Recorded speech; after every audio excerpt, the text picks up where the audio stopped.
Well, Hi. hello there. Well, hello, Amanda Zavita. You've had a busy morning, so thank you for taking some time to stop in and hang out with us. Hey, no problem. I'm all jacked up on coffee, I got the Dr. Pepper, as always. as always. Yeah, I've been cutting back, I'll tell you. Hello, Clarice. Well, I don't know how to say hello, Clarice. Like, hello, Clarice. Then it sounds like there's an echo. Hi, Insanely Confused, Crazy Mama. Hi, Sluice and Queen, Cool Gamer, Twisted Gemini, BG, Nadie. Maria says she's going to come back. Has to do her weekly volunteer gig. Delaney, ATS. Hi, you guys. Hi, friends. Hi, little Kaza T. The infamous Dr. Pepper. So you guys all know who Amanda Zvita is. Let me make sure everybody knows who you are. I think everybody knows who you are, right? Like that's What am I supposed to say? Yes, everybody knows who I am. everybody knows Amanda Zvita. So I used to call her Amanda S. Vita. And then she's like, no, it's just Amanda Zvita. It could be both. I think I say both now. Just it's both. Probably because everybody calls you Amanda S. Vita, because it's like a capital S, so it looks like it's Amanda S. Vita. Amanda S. Vida. Crazy Mama's like, Amanda who? Okay, so if you guys don't know, let me just give you a little background on Amanda. Amanda is like a freaking super sleuth. We have bonded for well over a year now on some old cases that just fascinated us. We had done a live before on Haley Cummings that was missing out of, or is still actually missing out of Florida. We both follow some older cases like Casey Anthony, but she's a super sleuth. So if you have questions or you need something figured out, she's like the place to go. So I'm like, okay, I can't find this. She's like, oh, I already have it. But she went and had another baby on us and took a little maternity leave. So I'm very excited that she's making her way back onto the YouTube streets and going to be putting out some more content. So I don't know if one of the mods can drop her link in case people aren't subscribed. I can't imagine that they're not, but if you're not, you probably want to get over there. She's always got questions. Maybe you got the answers. Just Tracy reintroducing me. Thank you. It's been almost a year since we've been on a panel together. I think Gabby Petito stuff, but always more than happy to do true crime with you. I love a lot of true crime, little drama. So let's get it. It's kind of how it goes. That's why you love me so much. I'm a lot of true crime and a little drama. Let's just keep it true crime, okay? You know that Gabby Petito, the anniversary of Gabby Petito is coming up in like 3 days, August 27th. It's been a year. Oh, I can't forget. And then your birthday was the day that we everybody was supposed to find out that she was missing. Yeah, it was. Yeah. Ironically, she went missing, or she was reported missing on my birthday. Yeah. Yeah. Her birthday's September 11th, by the way. What is it? I said your birthday's September 11th, by the way. It is, in case anybody needs to know that.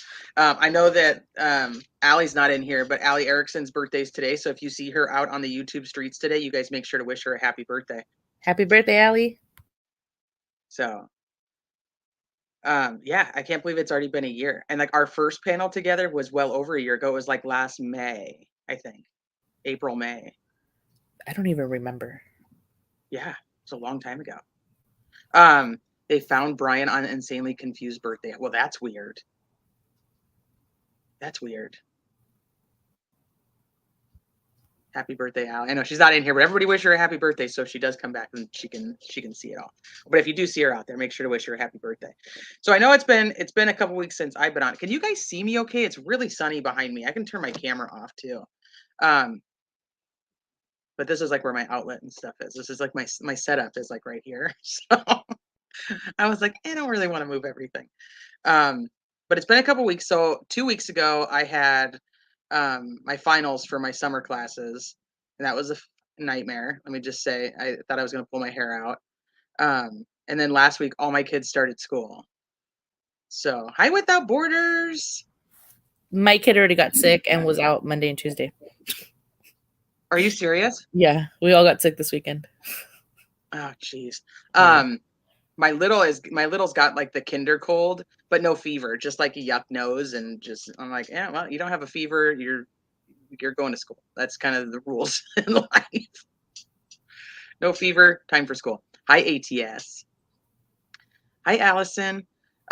So I'm trying to get back in the swing of things. So then my classes for fall, which I haven't decided. It could be my last semester, or I can do another semester with a few more classes and get another minor, but I don't know. I haven't really decided what I'm going to do with that yet. So my major is finished this semester. So I have 5 classes this semester. So my plate is like so full, but we're going to see what happens. We're going to make it work. So I that thought it was started. muted. Go ahead. I thought it was muted. So if you guys heard me breathing loud, I'm so sorry. No, yeah, no fever, get on the bus. That's how it goes. So you don't have a fever, you're going to school.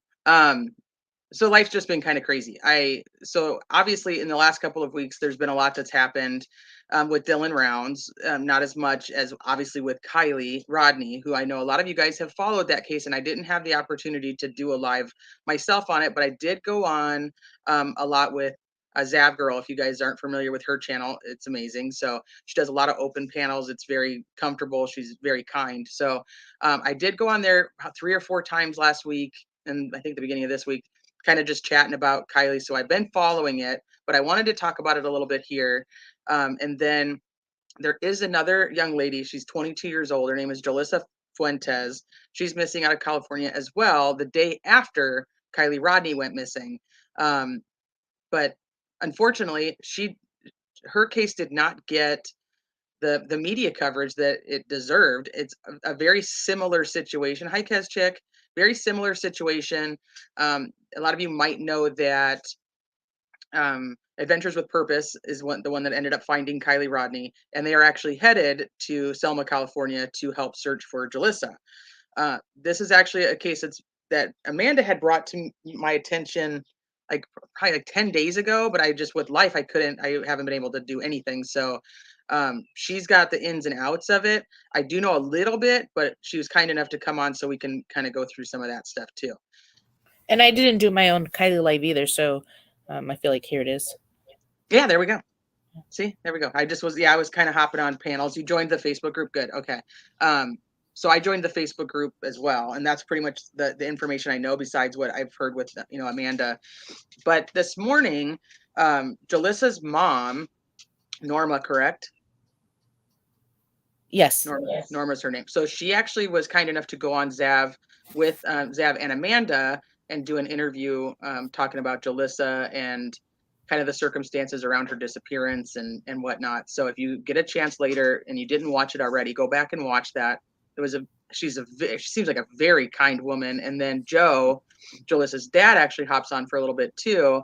They just seem like good, they're just good, kind people. They just want like help finding their daughter. So yeah, I mean they were super. Am I echoing? I don't think so. They were super personable. It was Is she really echoing to easy. you guys? Because you're not echoing to me. It was really easy to talk to Norma, and obviously they don't know what happened to their daughter, and they're clearly just wanting to find her, and they answered every single question, and the only question I think they couldn't answer was because they didn't know truly. And it's so refreshing to speak to a family that genuinely is trying to find their loved one, and you can tell there's no questions about it. Me, I have no questions. That's weird. Well, we still have lots of questions about the disappearance, but not about the family. The family Not seems like they're family. just genuinely good folk who just want help finding their child.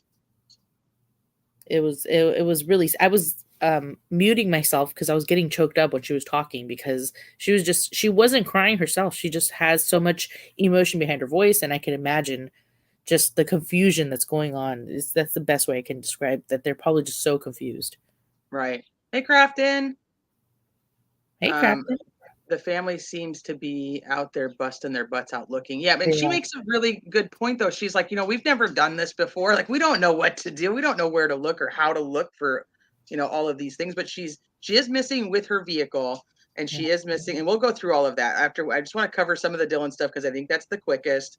And then we can talk a little bit about Kiely, and then I want to go kind of deeper into the Jolissa stuff because I think, like I said, most of you guys know all the updates with Kiely and stuff, but I just kind of want to put my input and get Amanda's input, and then anything you guys want to share too in the chat. So Dylan Rounds, I know you guys are familiar with his case. I've covered it a lot on my channel. And so his parents actually went on with Nate Eaton yesterday and did an interview, and I wanted to play the interview for you guys. And of course, I didn't pull it up. I was having all kinds of stupid technical issues before this, and Amanda was sitting in the back, like in the, in the waiting area, and she's like trying to tell me something, I guess, and I'm just like basically cussing out my computer because it's not logging in where I want it to, and I'm like, wait, what are you doing? So let me get that up. High cement shoes.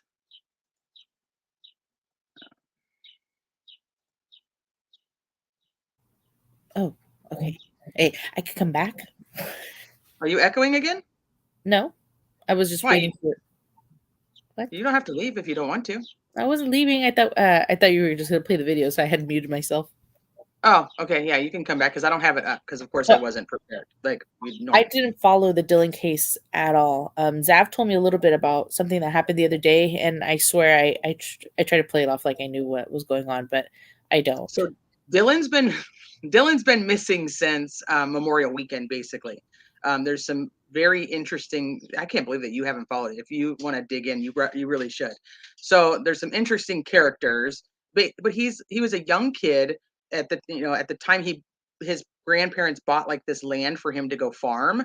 And he just turned 20 while he's been missing. So he was 19 when he disappeared, and they found his boots, but the kid lived out like in these trailers, like on the farmland, but he would stay in town with this older dude or at the older dude's trailer. But they found his work boots out by this other man's trailer who was like squatting on this land where Dylan had a grain shed that he was like basically able to access to park his grain truck. And when he went missing, he had talked to his grandmother in the morning on that Saturday, and he so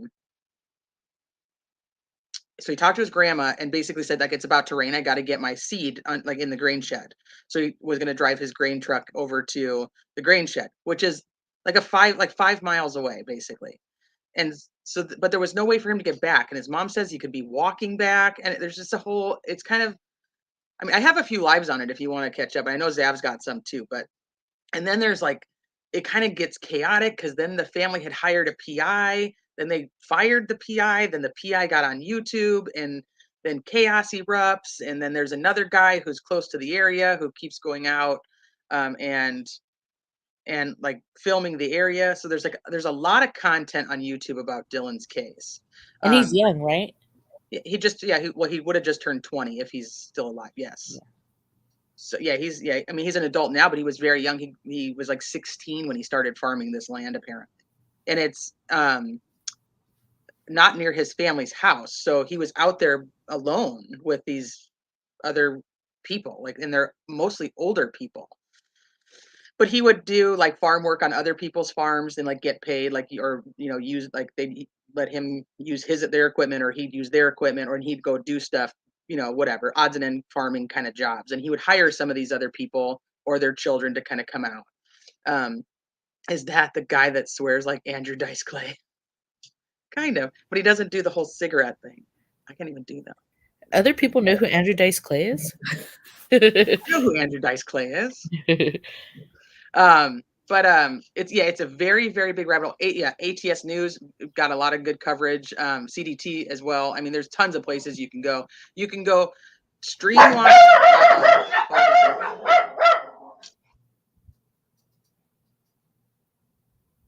So Teresa's having technical difficulties with her puppies. But yeah, I did not follow this case, but as Amber's saying, it's a huge rabbit hole, and I've watched you guys cover it, and I knew it was too much for me to handle, and that's why I didn't dive in. But of course, I'm interested now. The dog takeover, right? I have the kid takeover, so at any point, if you guys hear like a 2-year-old walk in the room, that's my puppy. Okay, sorry about that. Yeah, well, they don't give you any fair like warning that they're going to start going crazy and barking, so it's just like it just happens.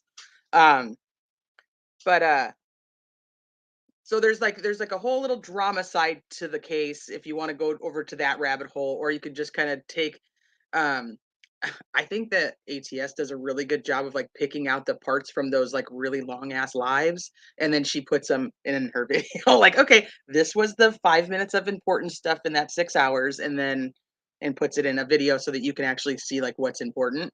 But at the very beginning of it, nobody was covering it. The cops were not helping the family whatsoever. So the mom had basically reached out to social media to help get the word out there because there was nobody wanting to help her with the case because he was an adult and he could have just gone off on his own.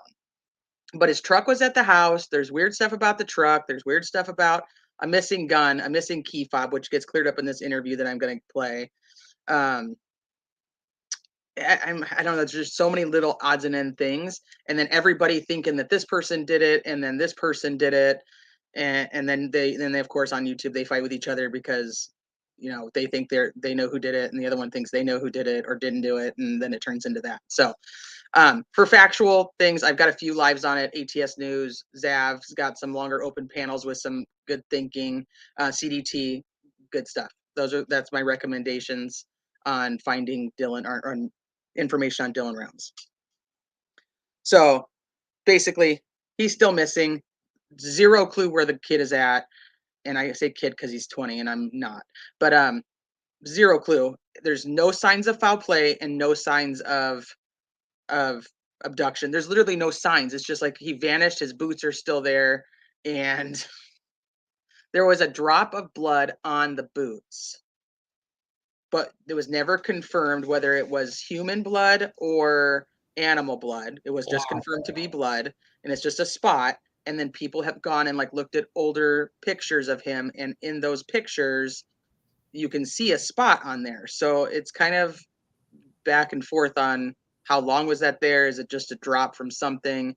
But then the guy who got arrested in connection with this, he's not charged with anything, but in connection with Dylan missing, he was the squatter that was on the land where the grain shed was, and the boots were found.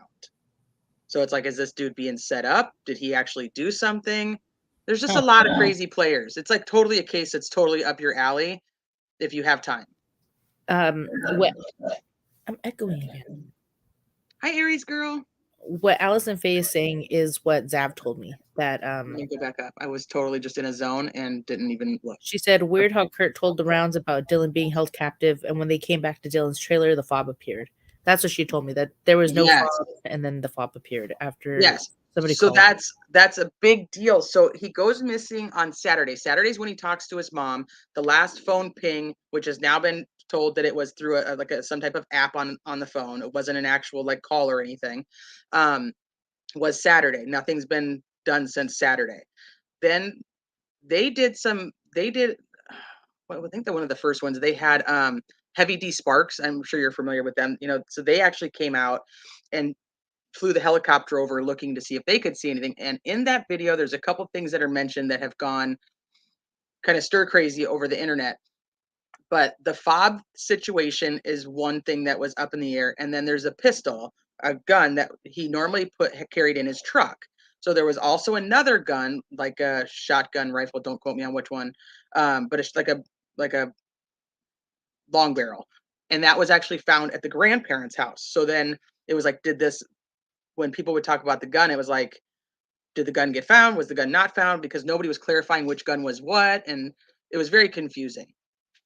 So the older gentleman that's in town, which is Montello, is Kurt, and Kurt would let Dylan stay in his trailer. He didn't supposedly stay there, but just let Dylan stay there when he didn't want to drive back to the farm. So Kurt has been like a major person of interest along with Kurt's family because there's something weird with the whole Wadsworths in Montello. So then about 3 weeks ago, Candace, which is Dylan's mom, did an interview with Nate Eaton and said something about like how the fob was not found and how the pistol was not found, and like quote unquote clarifies those things. But then yesterday we learned more about this fob and how it actually came to appear, or not how it did, but that it did appear, and what she thinks about law enforcement. So she's had some major issues with law enforcement in the area already, but because it's crosses state lines. So then you have these two different police agencies, plus the FBI is involved, but they are not the lead. And so there's a lot of conflicting things. Kurt is the one who, okay, so he goes missing Saturday. Monday, the mom and dad come out to look for him. That's when the mom and dad find the boots on this property of the squatter, James Brenner. And then on Tuesday, Kurt talks to Candace or Justin, I don't remember, Justin's the dad, talks to them and says that Dylan's being held captive by these other two guys, which I don't want to give you too much because then you'll just be like, who the hell are all these people? By these other two guys. He's being held captive there. So they go to contact the police. The police are kind of like, whatever, kind of dragging their feet. And the dad's like, you know what, you guys either take care of it or I'm going to take care of it. So they end up all going over to this place where he's supposedly being held captive, and there's nothing there. So when they go back, now apparently this key fob appears in Dylan's trailer. Yeah, like they got sussed out. Somebody got them out to put it in there. Right. So they didn't have the fob, so they actually broke into the truck. And the truck, Dylan's like 5'10", if I remember correctly, and the seat for the truck was like basically all the way up. And she's like 5 foot, the mom, and she's like, that's like where it would be for me. Yeah, so there's a lot of little odds and end things to it. It's kind of crazy. So totally up your alley, I'm telling you. Is there another Dawn too? Yeah, there's another Dawn. There's a Candace. There's a Dawn.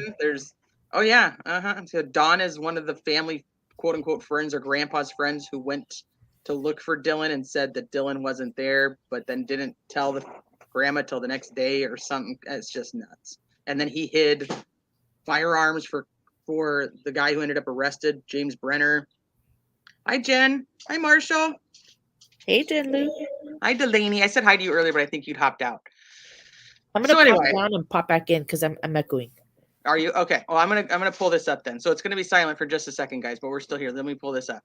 Cool. I'll be muted.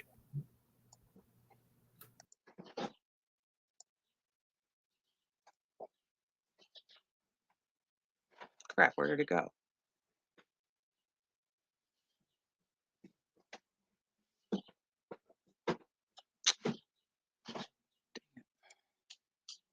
Okay, 1 second. Let me pull it back up.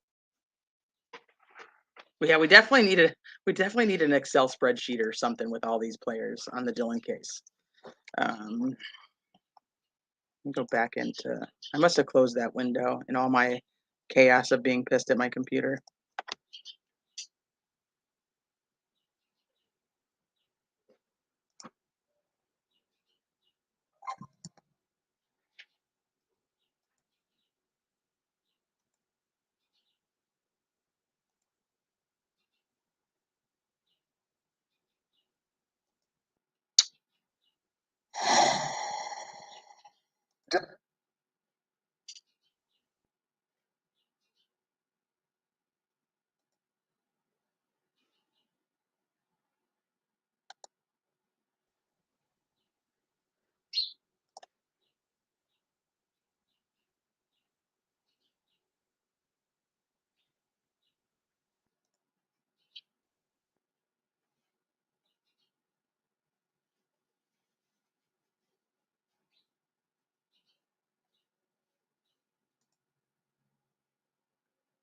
Okay. Let me pull her back up. There we go. Okay. I don't know why it doesn't want to let me share this, but I'm going to try it again. There we go.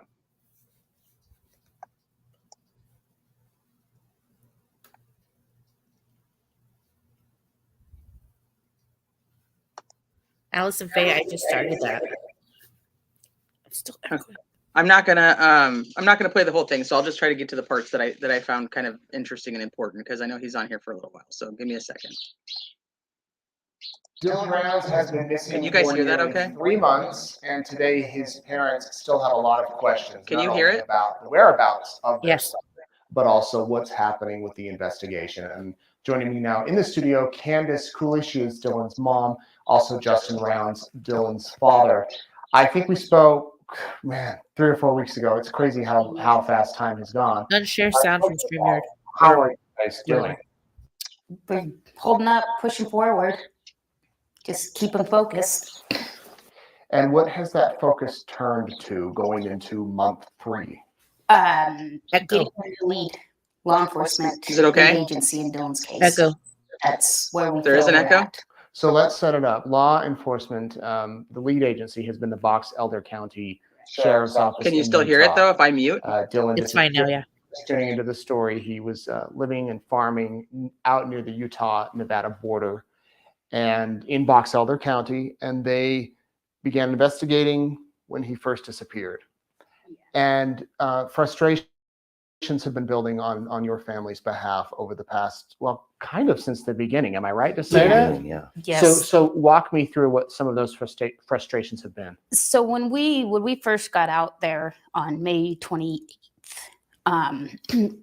day one, everybody knows we find Dylan's boots. Justin and I go out and we look at them, and clearly they're Dylan's boots. Neither one of us had any doubt in our mind. They were thrown on the back of one of their side-by-sides, and the search just continued like nothing out of the ordinary. So as time went on, so search and rescue, they stayed the first night. They came back the next day at about 7 a.m. They searched until about 2:30, probably 3 o'clock. They were actually stationed on the property that Brenner was squatting on, and we were told we're going to move base to Lucin Pond because we're irritating Brenner. Now, part of what people need to know is Brenner had an arrest warrant at this time. Box Elder County knew this. He could have been arrested day one. I believe it would have been the 10th. It was the day I was in Elko. I believe it was June 10th. They finally arrested him on that warrant. So you have a violent criminal who we now know. So, he's got an attempted murder charge. He's got all this stuff.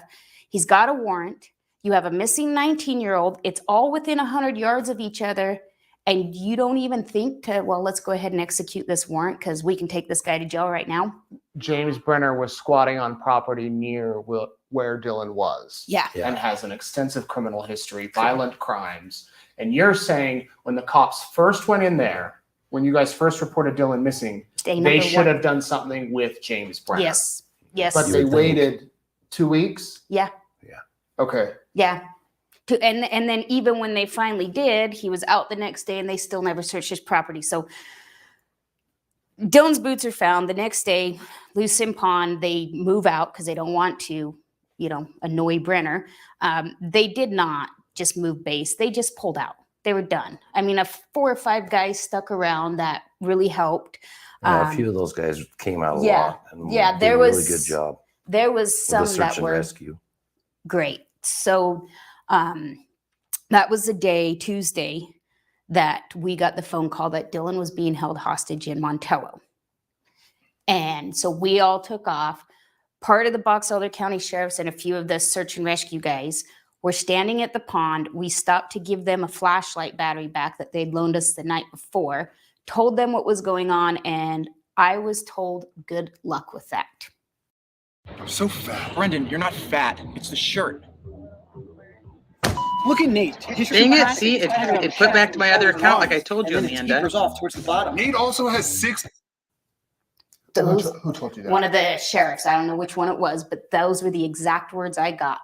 Was good luck with that. When you mentioned that your son was being held hostage, yes, the deputy said, good luck with that. And then Justin had to call him, and I'll let you tell him about your conversation with Blower.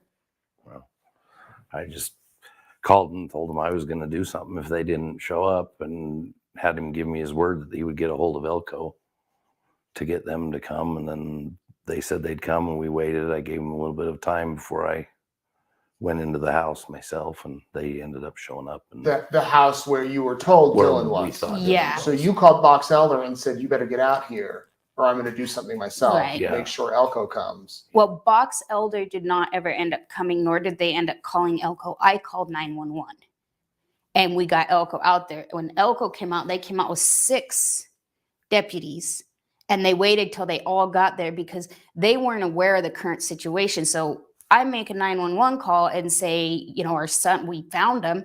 They have no clue who or what we were talking about because Box Elder never called. So Dylan obviously wasn't in that No. house. No. So that was one frustration. And then there's been a few more. Yeah. So moving forward, so now that Box Elder released it on NamUs, we all know, yes, the key fob did come back. So let's talk about that. There was a key fob that originally was not in Dylan's truck when you guys searched it. Yes. Correct. It wasn't anywhere. We couldn't get it in his pickup. This was the key fob to his truck to get it started. So then it appeared. Right. In his camp trailer. How do you know the time frame? When we were in Montello at the supposed Dylan's kidnapping. So this is information that the family, you all have known since the beginning. Correct. Yes. But law enforcement have asked you to hold it back. Yes. And this is common in a lot of cases where the family, the police know more than the public because they don't want to tip off whoever might be involved, what you all know.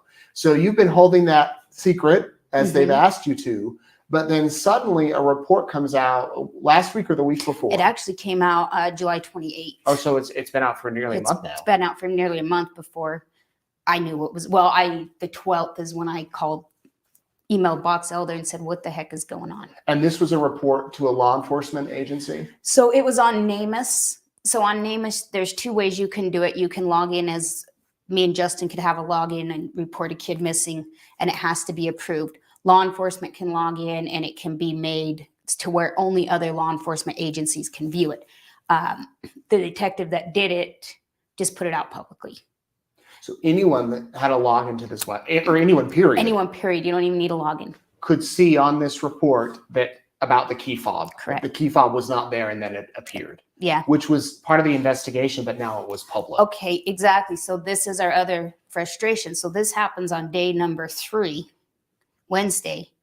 Still, they don't even think, they don't treat anything suspicious. They don't start thinking, okay, something's not right. Like somebody's bringing this kid's stuff back now and he's missing. No, nothing. They just continued on their merry way. Did you all think something was Yes. I thought something was wrong since the day we saw the boots, the minute we saw the boots. wrong? Not that Dylan just ran away. No. Somebody else. He was never involved. ran away. No. I knew that from the very beginning before. Okay. So I want to talk about some of this stuff. This is the beginning of this is the most important. I'll link the video in the description too. So you guys, if you guys haven't seen the whole thing, you can go back and watch it. But the key fob. So YouTube knew about the NamUs and was upset when Candace went on her last interview a few weeks ago and said that the key fob hadn't been found, but YouTubers were already pulling up the NamUs that it was on there. So then they got pissed at Candace, and then because Candace has been publicly kind of looked at in some hard ways because why are you letting your 16-year-old kid move to another state and do farming? Basically her mothering is in question, which to me it's irrelevant to what happened to him, because at the time the kid was 19, almost 20. So whatever. But so then she's looked at like she's lying to the public. And the cops are the ones telling her to not tell the public, but then they're the ones who go put it on NamUs that the key fob was actually located. And they don't tell her. So then when she goes public, she's saying, hey, no, key fob's still not found. You're still muted unless you're not back yet. But anyway, he's it's mind-boggling to me. So this interview, they're basically begging for Box Elder to step down as the lead on the investigation and give it to another agency, because they don't seem to care. And then I don't know if you guys remember the Maya Maletti case. It's still active in Southern California. Her husband's actually arrested and going to be going to trial for her disappearance. But the family had the same issues. They were out there. They were doing all their own searches. They were trying to talk to the public and whatnot. And the cops were not giving them any information. So she talks about this in this interview too, that law enforcement, most agencies have like a victim's advocate. It's like a liaison, almost like a victim's liaison versus advocate that they can communicate with. It's like, yeah, they have questions. That person can go to the officers and ask the questions and then go back. So Maya Maletti's family had to fight for months and months and months before they were able to get somebody that would actually communicate from law enforcement to them, because they had no idea what was happening in the investigation. that's kind of where these guys seem to be at, is nobody's telling them, nobody's communicating enough with them to give them the confidence that they're going to be able to find Dylan. Yeah, exactly, Shamina. She did. So she was told not to put it out there, but she didn't know about the NamUs report until just recently, which she talks about in the interview too. But she didn't even know the NamUs report was existed or had a mention of the key fob.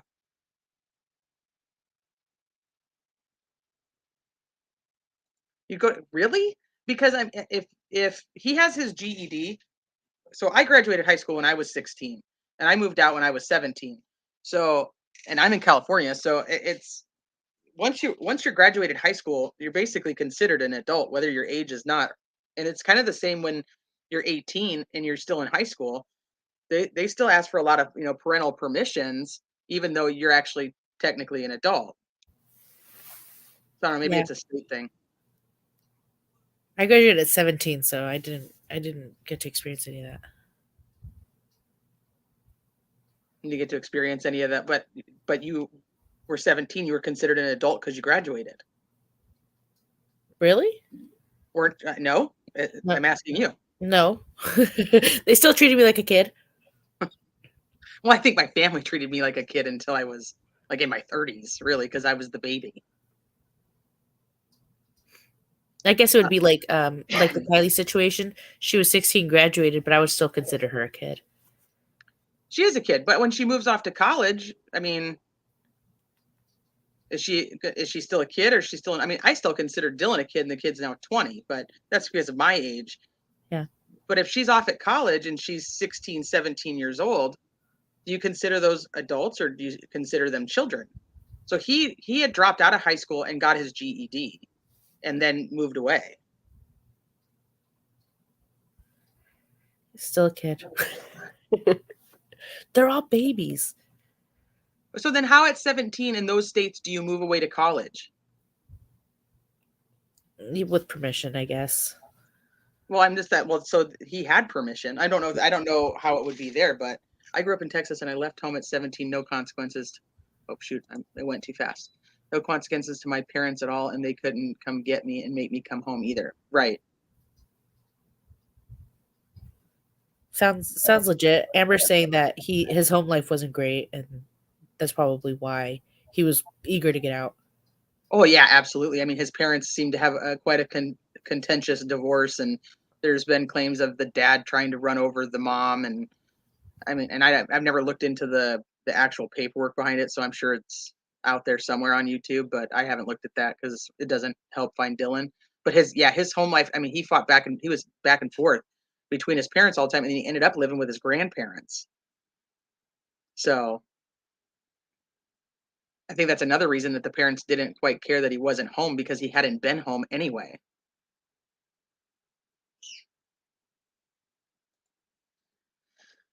So they basically are just saying like, hey, somebody that can communicate with us and can help us, figure out what's going on, come and help us, or at least, give us a voice in what's happening with our kid. Hi, Rena. It's a sad situation. I mean, you're talking, we're at the end of August now. The kid went missing at the end of May. There's absolutely nothing they can do either. No. Wait. And then they don't live there. And so if they stay there, they have other children too. And the fact that like they both have jobs. So what do you do? You're counting on law enforcement to help you while you have to go home and work and provide for the rest of your family. And you can't be there. There's no work for you there. But your kid is there. But like you said, is he really a kid? It's their kid still. Like my kid, I don't care how old they are. Like I don't know what I would do.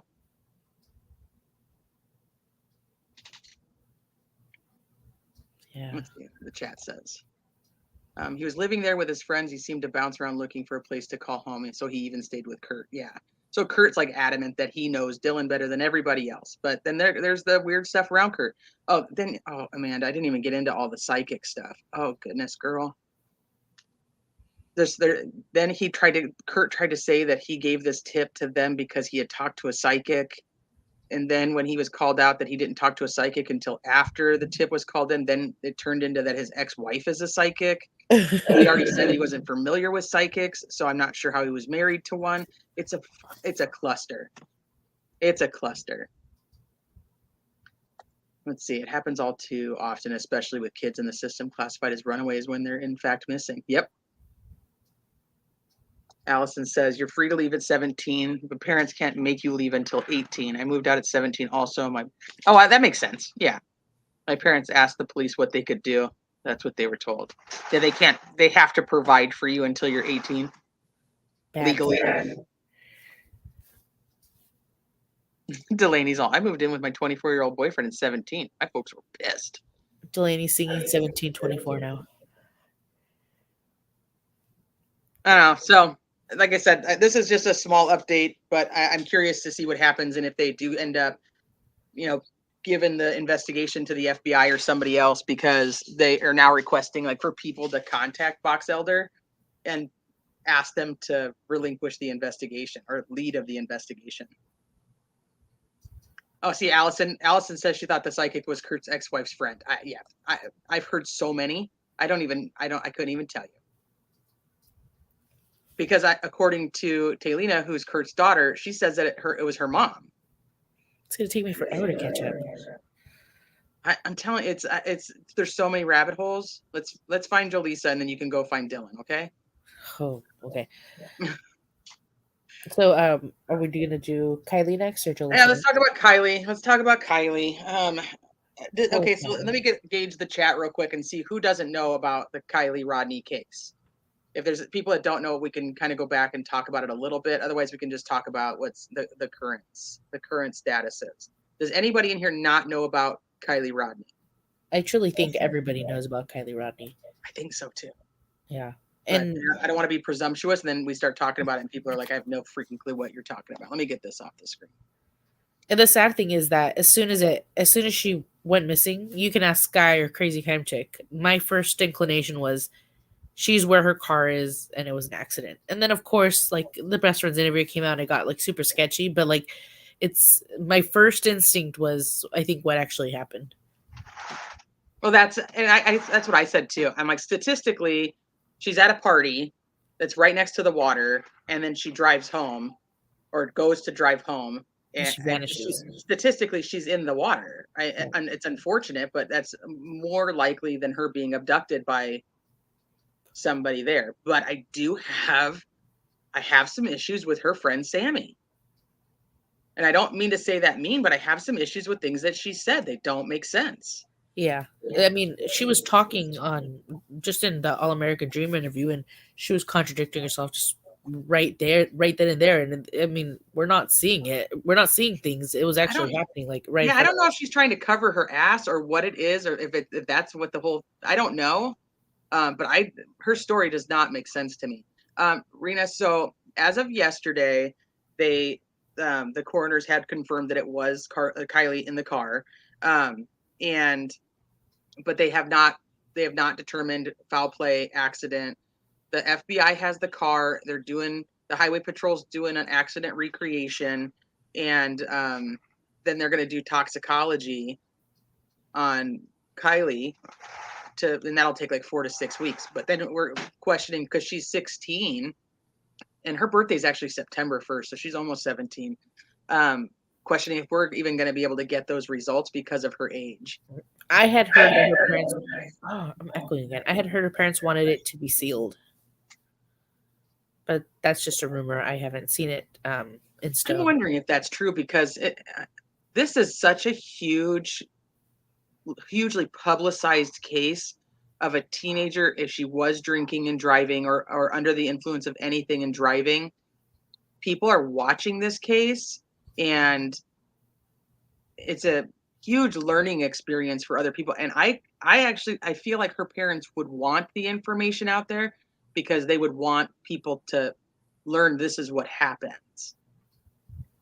Honestly, I'm at the point where if Sammy is involved in any way, because I don't think she is, but if she was, I'm starting to believe that it could be a possibility that she was in the car when it went into the water and she got out and Kiely didn't. And that all of this is because she's embarrassed, trying to cover it up. But who knows? But that's my only, like, I don't think there's foul play. I don't think it was malicious. I think if anything Well, if happened, she left her there, that's freaking malicious, no? I just And think it was a doesn't dumb tell mistake. anybody? Don't you dare bark. I Not said you, dumb Amanda. You mistake. can bark if you want. Dang it. I thought you were telling me. I thought she was telling me not to bark, and I was like, well, I mean, I don't know. I don't really think that Sammy anymore, because for a moment there I was totally falling into it, but I really don't think that it was like anything like they were planning to do it or they actually did something. I think it was an accident, and if she was involved, I think she was in the car and got out. Like maybe she was driving, or maybe I don't know. I think she could have been driving. Who knows if and when? But that's just allegedly my opinion. Well, I think it's possible. I think there's something off with her statements. There's something with the fact that Kiely was found in the back seat of the car. And that could be as simple as she was trying to get out, and the back of the car was what she would have floated up towards. Unfortunately, and I hate saying it like that. It's just so bad. Hi, Angela. Yeah, she was in the back seat, but I mean, Could she have unbuckled and been trying to get out? Yes. could she And then have been unbuckled completely and just floated back there? Yeah. yes, she could never had a seatbelt on to begin with. And that was one of the things, like, I hate to say hoping, because that just is such a terrible word in these situations, but if she was actually buckled into the driver's seat, then it would be more inclined to believe that she was just intoxicated and went into the water, right? Yeah.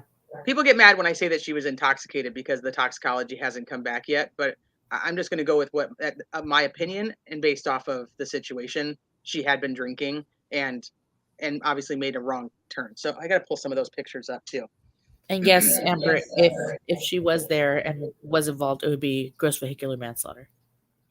Yes, especially if she was driving. But that's just my own. If I think if she's involved, but I really don't think she is, and I'm kind of glad I didn't go on my hunch to like join the witch hunt or whatever, because I'm starting to think now that it truly wasn't just an accident. I do believe it was probably an accident, but I have problems with Sammy's story, and if there's either this, she's a kid still. I mean, she's 18. She's still young and dumb, but there's really no reason. There's no reason that she's saying that there's a call that came in at 12:36 if the phone was a dead shut off at 12:33. That's my first issue. My second issue is why her group of friends are trying to take charge of an investigation or deter tips to, or not deter, that's not the right word, to themselves versus the cops. Like, the cops want us to go through these. No, they don't. They don't want you to go through those. They're not wanting you to be the first line of contact if you have actual information. What's going on with the rest of the kids at this party that nobody's wanting to come forward? Did they see something?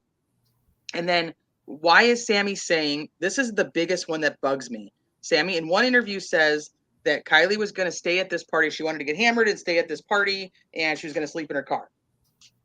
Then it turns into, well, no, Kiely was supposed to give me a ride home, and at 12:25, I left and did not go with her because she was too drunk to give me a ride, and she was going to find her, she was going to figure out her own way home, so I wasn't going to drive with her. Okay, so you left her, and this is the only reason I give her some slack. Is she just having a really bad guilty conscience and just is saying stupid shit because she is trying to cover up for her own,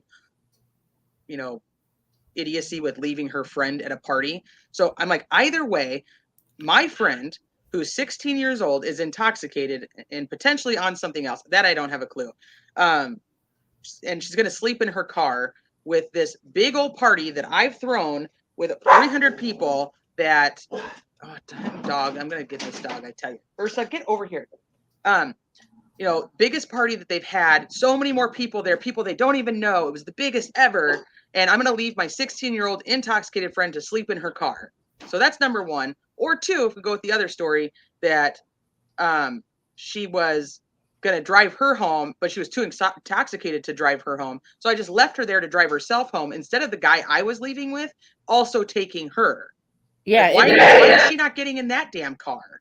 Why did you leave without her? And then why are you saying you drank out of every damn drink that she drank out of when your other story is that you guys would hang out for a minute, you'd split up, and then you'd meet back up, and then you'd split up, and then you'd meet back up. You have no idea what the hell she drank. I agree. Sorry, it bugs me. I am echoing, and I don't know why. So you're not echoing to me. You probably are to chat, though. I don't know. You're not echoing to me. Okay. So I agree. And Amber set me straight. It wasn't a witch hunt. She did, she interjected herself. Like if you look up Sammy in the dictionary, it's, you'll see her next to the word interjection. Yes, you will. It's everything she said was so suspicious, but at the same time, I'm like, could she have just been so messed up that she's trying to put in details so it doesn't seem like she was totally messed up?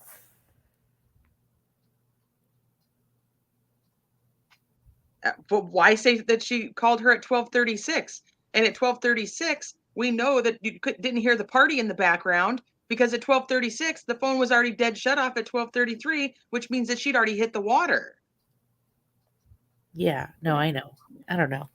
And then you have this witness of mass exodus cars leaving this party at around 12:30, which would line up directly with, and then this is the other one. Sammy says that Kiely called her to see if she still needed a ride. But at 12:25, she says she told Kiely she didn't need a ride.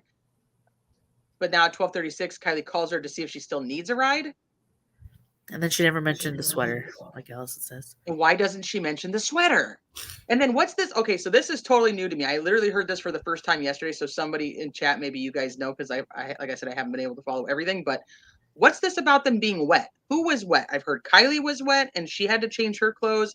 And I've also heard Sammy was wet.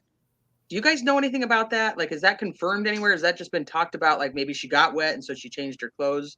I've heard it in so many places, but I have not seen it at all in writing anywhere or in an interview. Yeah, I haven't either. Okay. HTS, let's see. She's sketchy, but on the same hand, many think she just wants clout. But then why does her story change because she was intoxicated? Maybe. I don't get why her main theory was abduction. Don Wells much. Yes. Well, in that one interview, and I think you played it on like it was like a video you titled like why does Sammy say this or something like that, and it's when she's saying that she was absolutely abducted, but she's also going with the fact that law enforcement has said they searched this water, and she's not there, so.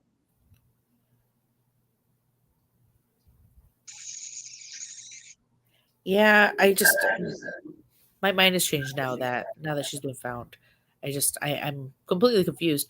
One of the things I can't stop saying over and over again is it normal to not be able to see her seat with the window down in the front? Like, would her seat be that far pushed back? Oh, I see what you mean. I was going to pull those pictures up and I didn't do it. Let me try to pull them up. I can't get that out of my mind.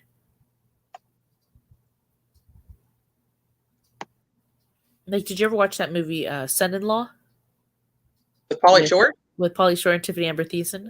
Yes. Do you remember at the end she realized that somebody had drugged her and driven her car because the seat was pushed too far back? Yeah.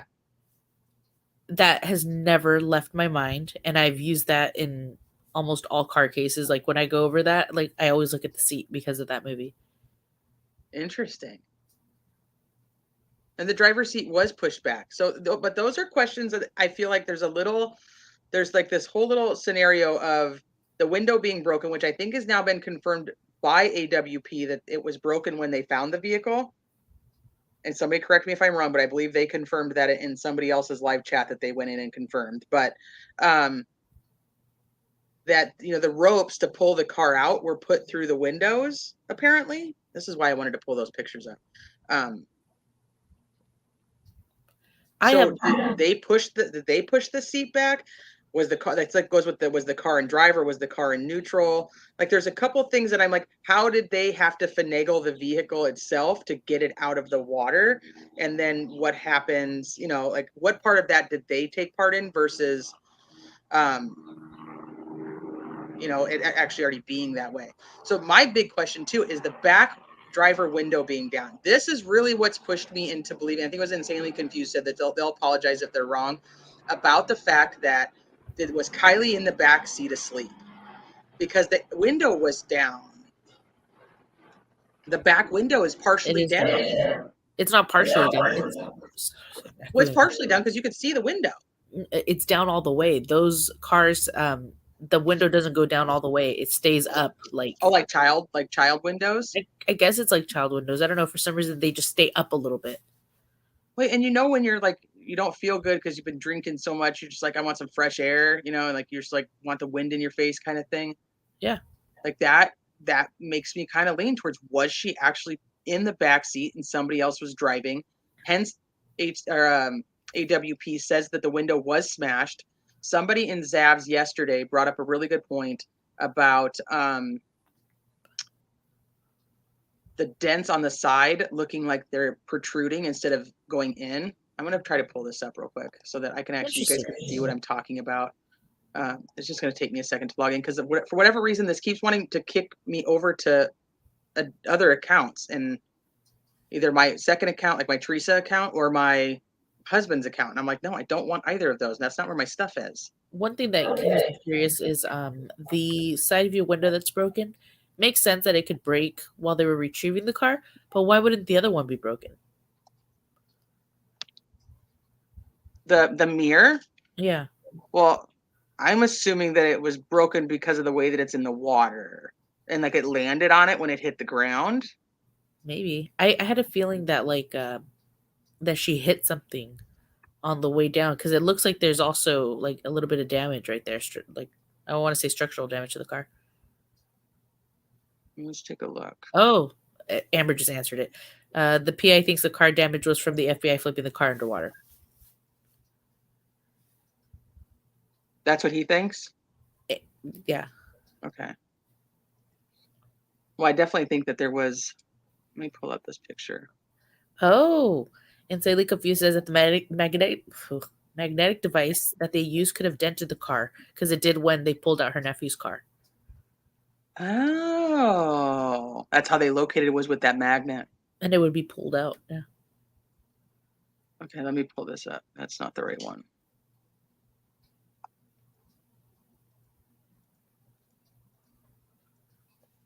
Dang it.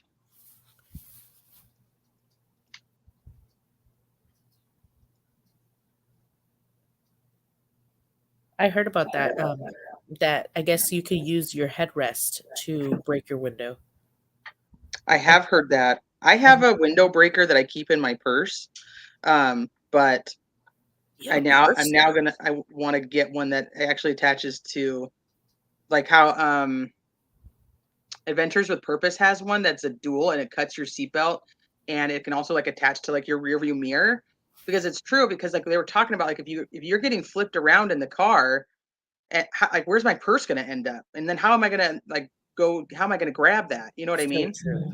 So I'm like, if it was a little bit more easily accessed, then that's actually very true. Which one is it? This one? They'll be able to tell if she got into the accident wearing the seatbelt.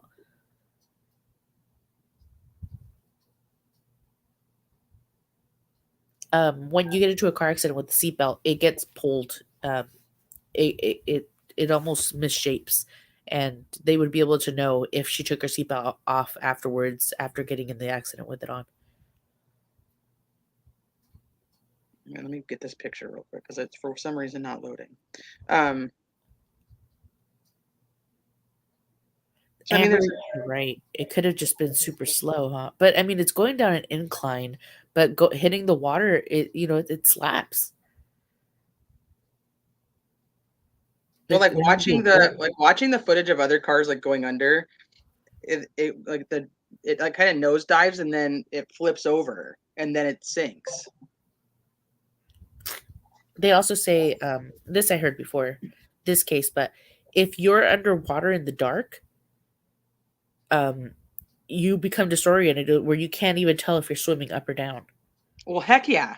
Yeah. Could you imagine? I couldn't imagine. No, it's scary. Just thinking. I mean, I've been thinking about it. I torture myself. I've been thinking about it, and I get all the, I get what lies beneath vibes. Pull this up over here. Okay. Well, what the heck? Where are you? There you are. I lost what tab you were on. Yeah, listen, it'd be good to know what what speed she was going when she hit the water.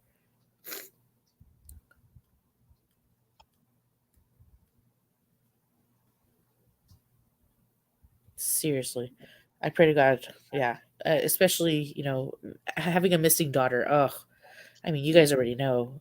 I would be. Oh yeah, no. Mm-mm. I would be in a padded room, basically. It's so hard because I think about stuff like that. I obviously because of what we talk about all the time. But like you're a mom of more than one child.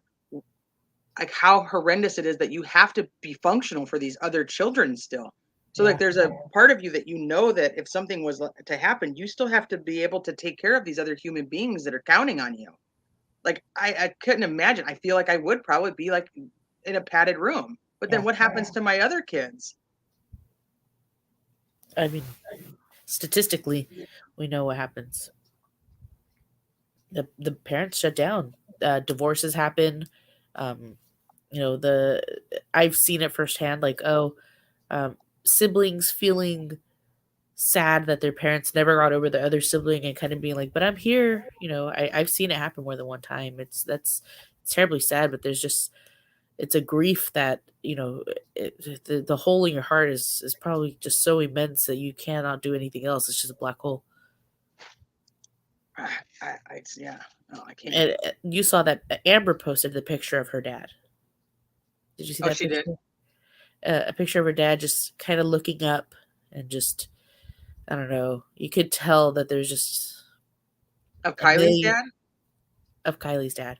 Is the dad or the grandpa the one that's sitting on the beach watching? I don't know. Oh, Rena, that's a great. Is it possible that she pulled over to lay down because she was intoxicated and the car rolled? I don't. Well, they said that the water levels were like 3 to 4 inches deeper a couple weeks ago. Right. So she was found in 14 foot of water, but it would have been 17. Let me find the other picture that I have of the pops. I think she meant feet, but yeah. Did I say feet? What did I say? You said inches. Oh, Jesus. Thank you. Okay, that's a different case. Okay.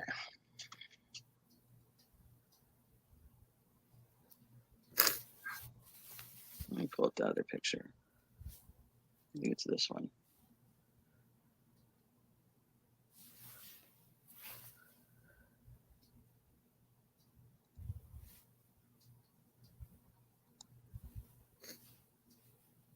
So I'm wondering if this is grandpa or dad. Amber said grandpa. It is the grandpa. Okay, that's who I thought it was.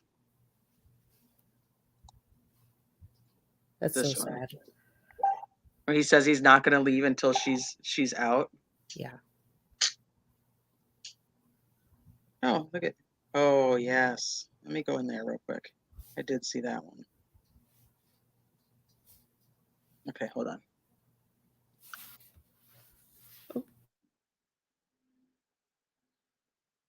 Let me go pull this up real quick.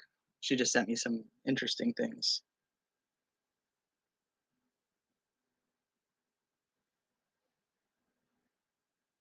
You keep chatting. I can't see chat when I'm on this screen, so Okay, fine. you're in charge, Amanda's Vita. Amanda's Vida. Amber says, Grandpa's sitting in the blue. I sent you pics in our chat. And Yeah, then, I'm going to it right now. oh, the grandpa didn't want to leave. Oh, that's so Yeah, sad. no, he wouldn't leave because if she was in the water, he was going to be right there. Oh, no. Mm-hmm. Oh, my gosh. Oh, that's Oh so shit, sad. this is fucking sad. Sorry Oh for my my language, but she just sent me. That's so sad. Okay, hold on. Let me pull it up here. Wow. I mean, I feel the same way. Oh my God, how sad. Well, now you made me cry. Dude, this one's really sad. Yeah, that's the one. Dang. He's losing his life right there. I've not seen this one.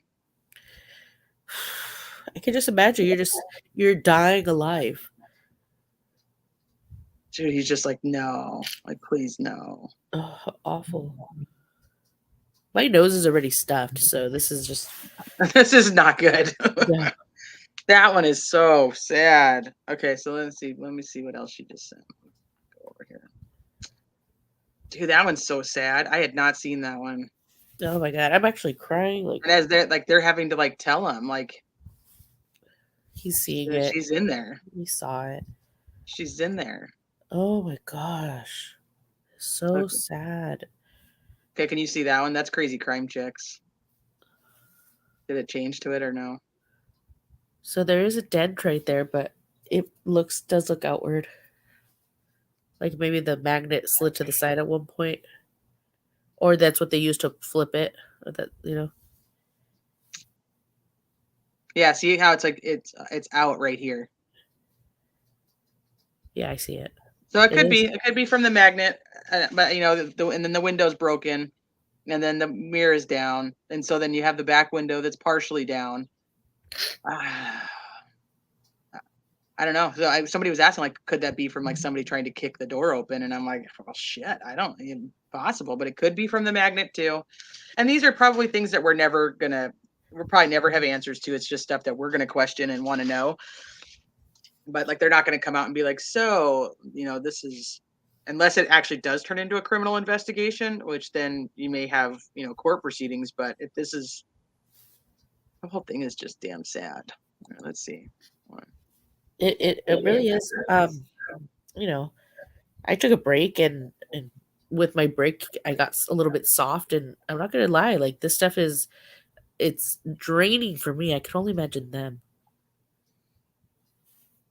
Yeah. I want all of you to look at this and remember what Kiely would want. We all need to stay strong for her family, and for each other. Nobody is in this alone. If anyone needs to talk about literally anything, I'm here for you. Is this Jagger? Kiely would want me to keep her friends and family safe, and that's what I'm going to do for the rest of my life. After all this, you are all my family. Stay alive for me. Wow. That kid's an interesting character, too. Kiely, I took this video without telling you. I knew that I needed to save the moment of holding you close at sunset. I'm going to live the way you would want me to live from here on out. I'm going to be a better person. I'm going to take care of your friends. I'm going to take care of your family. I'm going to help anyone who needs it. I know that's what you would want me to do. I love you so much, my beautiful angel. I'm not giving up on you. Well, damn. That first love is already a bitch. Can you imagine? Oh yeah, first heartache is already hard, but to know that it's like this is. And truly, I can believe he will never get over her. It works that way. No, absolutely not.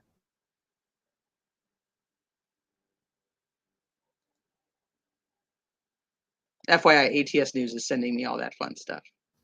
That's beautiful. Little boy was romantic. Yeah. Dang. Go here. It's the still photo of the car. Yeah. I don't know. I just have so many questions about these windows right here. I just don't. Okay, so I don't see a rope going through the car, like people were talking about. I wonder if it's in the video. Do you think they may have broken the window when the car was still underwater? I'm almost positive that yesterday Adventures with Purpose went into somebody's live chat and said, "No, you know what? Maybe is that the New York Post article? Shit. The New York Post article, I think it might be, where where they say when they found the car that the driver window was broken and that there was a body in the back seat." Okay, Crazy Crime Chick has the video of it playing, so you guys can stop over there at some point if you have time. Is she live right now? No, she just has a video of it playing. Oh. So, but it's either they went in and confirmed it in this live chat. Somebody else who was there might be able to tell me, or it's in that New York Post where the Nick guy did an interview and he talks about when they found the car, because I think he's the one that found it. He says that the driver's window was broken and that there was a body in the back seat. They say the window was broken. So the driver's window being broken, I think has been clarified that it was broken prior. Now, does that mean somebody else broke it to get out of the car? Shoot, I can't answer that. Does that mean that? I don't know, but it's something I'm still very curious. I'm telling you, I have major issues with the Sammy stuff. Yeah, I mean, ugh, I hate this guy. I completely understand. I have the questions too, but I don't know. I'm really gonna go for we don't know anything yet. Yeah, in the words of Amanda's Vita, I have questions. I have questions. Okay, so I'm going with most likely she was under the influence and she accidentally made the wrong turn, and that's how she ended up where she was. And I think you guys have all seen the map of where the party was. You guys all have seen that. Otherwise, I can pull it up real quick too. Where the party was in relation to. Honestly, why do you think the friend left at the beginning? Well, to me, my first guess is that she's probably not supposed to be hanging out with this guy that she was hanging out with, and they probably wanted some alone time. That's what I said. And so, I mean, she leaves within 10 minutes. It's almost like she hopped a ride there. They met there, and then they went off to do whatever they were going to do that they probably shouldn't have been doing, the things and stuff. So I think that was kind of the plan. I don't think she was ever going to stay there. But then she was like, I can't say, hey, I wanted to sneak off with my boyfriend. So she says, there was a lot of drugs and stuff there that I wasn't comfortable with. Yeah, that's what I thought too. I thought she was just trying to get away to see her to hang out with her boyfriend. Yeah, I don't think it was nefarious. I don't think she left her like for her to get her. I think she was like, well, let's just meet there and we'll go hang out. Okay, hold on. Let me get this one off the screen and then I'll share the other one so we can see exactly where it is. Yeah, she's not the one that bugs me as much as the other one. Kiely's 360 app goes off at midnight. Really? Like it gets turned off at midnight? I have not heard that. I heard something about her 360 app, but I didn't hear it was turned off. I pray what Crazy Mama says. I pray it was an accident as well. I'll have to go to all the chats and apologize for my opinions. I still think that the friends, the one friend particularly is a little shady. So Crazy Mama's gonna have to change her name. I didn't know anything about this. You guys are gonna have to explain that one to me. Okay, hold on. Let me go pull this up. Mother said her last location was there. Yes, she said at midnight.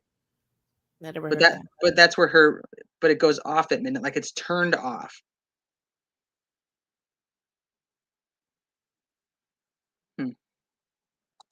Okay, let me pull up these other pictures real quick. Amber and I were talking one night, and I don't know how Amber sent me a news article about it, and it said the friend's name that said she had seen her at 12. So I messaged her on TikTok, or I commented, and she said that she had last seen Kiely at 12:30, and she said that with no problem. She never talked to me again though, but I believe her.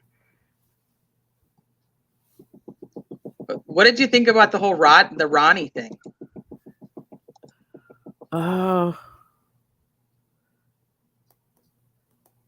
Yeah, that's how I'll go with that too. I like that yeah. answer.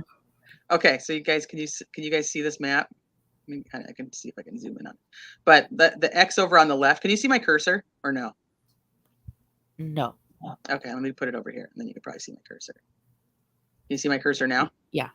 Okay, so this is the general location of where all the cars were parked, except not all the cars. I shouldn't say all, but a lot of the cars were parked. And Sammy is standing in this open area right here, doing that interview where she says that Kiely was parked over here, like in this area. And so this is like where all the lights and stuff are. And then she points over here afterward and says that other cars were parked here along this line. So like the party's in this general vicinity with all that parking. So then they said that it's as simple as that she should have made a left and she made a right. Have you seen it? You can totally tell it's so simple in the dark. Well, so I was on with Zav and Bella was on, and she made a really good point because I'm like, all these people leaving at 12:30, like how would Kiely get so disoriented that she would make a wrong turn if all these people are leaving basically at the same time she is?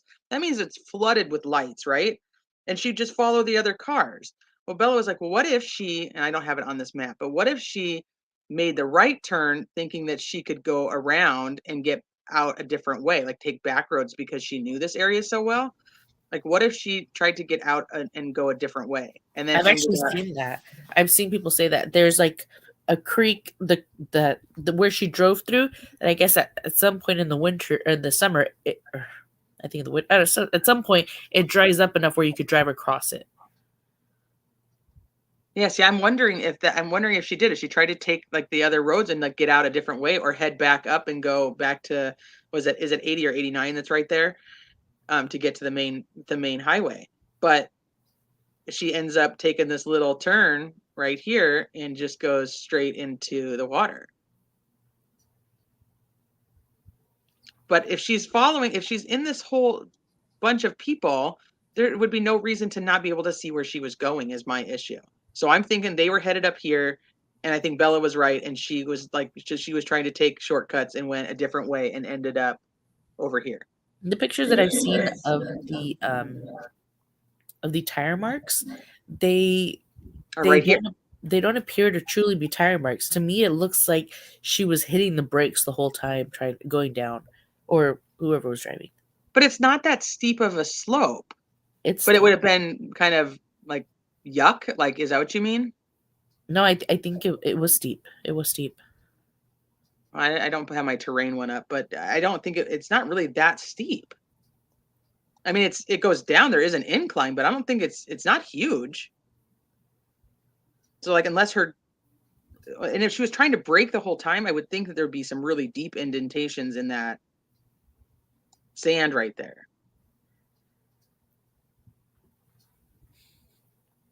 Hey, I'm not very good at this, am I? No, I think you are. I love bouncing stuff off of you and talking with you. This is like, it makes my brain go, okay, well, what about that? Or what about this? No, I love it. I just feel like whatever, I feel like she knew at the end, or like, I don't know. Oh. And then you know what? It looks so the video that I've seen, it looks so easy to just keep driving and not even know where you're going. Well, yeah, especially because if she does go out there and she's by herself going that way, getting away from everybody else, it's fucking black. Black. Except for her own headlights. Same with Jolissa. That's why I was like, it's dark out there. All right, yeah, all right. So we'll wait and see what comes out with this toxicology and the accident reconstruction and what people, what they find, what the FBI finds with the car. It also is interesting that the FBI has the car, but I think it's because it's so high profile.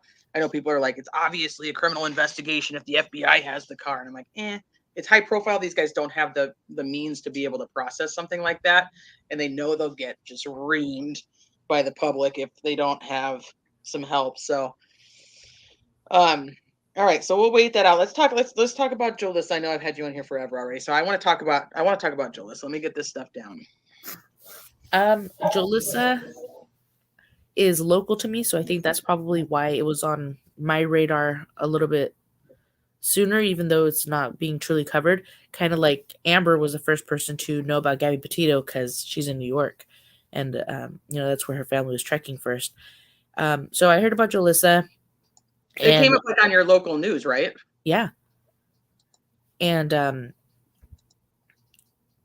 I was telling my mom, actually my mom and my brother, they were both there.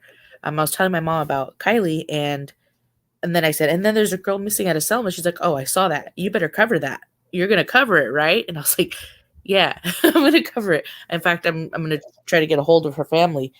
And so I've gone ahead and tried to find out as much as I can, because there was really almost no coverage whatsoever, and the police department hadn't done a whole lot. So enough about me. Jolissa Fuentes is 22 years old from Selma, California. On August 7th, she went to a party at her friend's house. This is her best friend. If you go on Facebook, they're very much linked. Her best friends in the Facebook group and everything. They have lots of pictures together, and they look like they're really good friends. She had a family party, a family get together. She said she invited she invited Jolissa because they were good friends and she knew her family, and that there was only 4 or so other people there that weren't family. At about 3:30 a.m., Jolissa got really loud, and her friend said that she was already sleeping in bed, and that she went out and told her, hey, you can't be this loud. There are people sleeping. And that Jolissa said, fine, let me leave. And then she said she got up and let her out. So Jolissa left. Can I ask a question about that? You said that earlier on Zav. What do you mean let her out? Well, like, is she trapped in the house? Like, let me leave? Like, how do you let somebody out? Like, was like a gate locked or something? You know me so well. So I worded it like that because that's how she words it in hold on, let me find the screenshot. That's how she words it when she talks about it. And it's a little bit inconsistent, but at the same time, like I've said, we saw Jolissa after she left the party. So I mean, so it's her friend says it wasn't a party. Jolissa came over because I asked her. My family was gathering, and there were only 4 other people who were here who wasn't my family. And I told her family and detectives everything and anything possible. The quote unquote argument was, friend, you came in too loud and you're going to wake people up. Mind you, I had my whole family in the house. Everyone jumps to conclusions. I understand we all are trying to doing the same thing. Find and bring Jolissa home. Figure anything possible. And then she said that she left Atlanta at 3:30, and let's see where she says it. Before she left, she woke me being loud, so she said, let me out. Then after they closed the garage, so I did get up and let her out. So that's what she says. She says, before she left, she woke me being loud, so she said, let me out. Then after they closed the garage, so I did get up and let her out. Okay, so they were hanging out in the garage, apparently? I guess. Okay. That let me out was very weird to me. I was like, let me out? Like, where the heck does she ever? Like, it's a weird choice of words, but okay. So she opens the garage door for her and lets her out. So she argues with her friend. The mom said today that she called her brother at 3:30 as she was leaving the party and told him, are you home? He said, no, I'm in Fresno. And he told her where he was. He was at a restaurant with friends, and she said, okay, fine, I'm going to go smoke. But something her mom said that I hadn't heard before because I hadn't asked her is that I think Jolissa said she was going to go back home. That's kind of what the mom said, that she said, like, I'm going to go and come back. I'm going to go to the store and come back. Okay. So, and Jolissa lives with her grandparents. Jolissa lives with her grandparents, and I'm assuming her brother lives with the grandparents as well. Okay. So that's 3:30. That's 3:30. She goes home, picks up a bag, like a little Michael Kors backpack, and money, which I'm assuming maybe her debit card, because she went to the AM PM after. She was there at 3:59 a.m. and she purchased a blunt wrap with a credit card, so you could see that on camera. She leaves and goes the opposite way from home. So she turns complete opposite way. Now, they were assuming initially, before they got the ping, that maybe she had gone out to smoke in the orchards where her friend used to live, and that was like her memorial to him. But now we know that she doubled back. So she did go the opposite way from home, but at some point she came back towards the AMPM, past it, and drove through Selma, through Sanger, like through cities to get to Avocado Lake, the Pine Flat area. She drove through. She went far. And did she stop at the? So you refer to them as like orchards. And Basically, wine. People don't know, like Central vineyards everywhere. California, it is very agriculturally, it's an agriculture area. It doesn't. People think of California, they don't typically think agriculture, but that's like Central California is very full of agriculture. Well, So, Selma, go ahead. Selma is next to Tulare, the agriculture center of the universe. So Yeah, but people think California, they think beaches and sunshine. They don't think like farmland and. Well, that's Fresno. That is Fresno. Well, because I lived up there. I went to beginning of my freshman year of high school. I went to Visalia High School. Right. Yeah. Okay, I'm going to pull up this picture of this map, and you can tell me if I'm right or wrong on this. Okay, so 3:30, she leaves the party. She goes back to Grandma Grandpa's where she lives and gets her. Basically, it's like a purse backpack, which her mom clarified today because I was like a bag of clothes. Like, what is that? Her mom clarified that she grabs this purse basically and some money, but she does use the debit card at the gas station. I don't have that video handy. I can try to find it while you're telling the story though, because the surveillance. The surveillance. You want to send it to me? I can pull it up. It's on my channel. Oh, is it? Okay, perfect. I'll pull it up then. Let me just go over there real quick. I'll do that instead. Okay, so she goes to the gas station. What time is she seen on the surveillance at the AMPM? 4 a.m. Okay, so that's at 4 a.m. So then what happens? So the next time that she is located is through triangulation, and it's near a lake called Avocado Lake, and it's about an hour away from where she's at. So she was at the AMPM at 4 a.m. and then she went the opposite way of the lake, but was there within, but was at, well, you know what? The mom said that the ping was triangulated in the morning near the lake. She called her sister very early in the morning. I don't know why I assumed that she called her sister when she got there.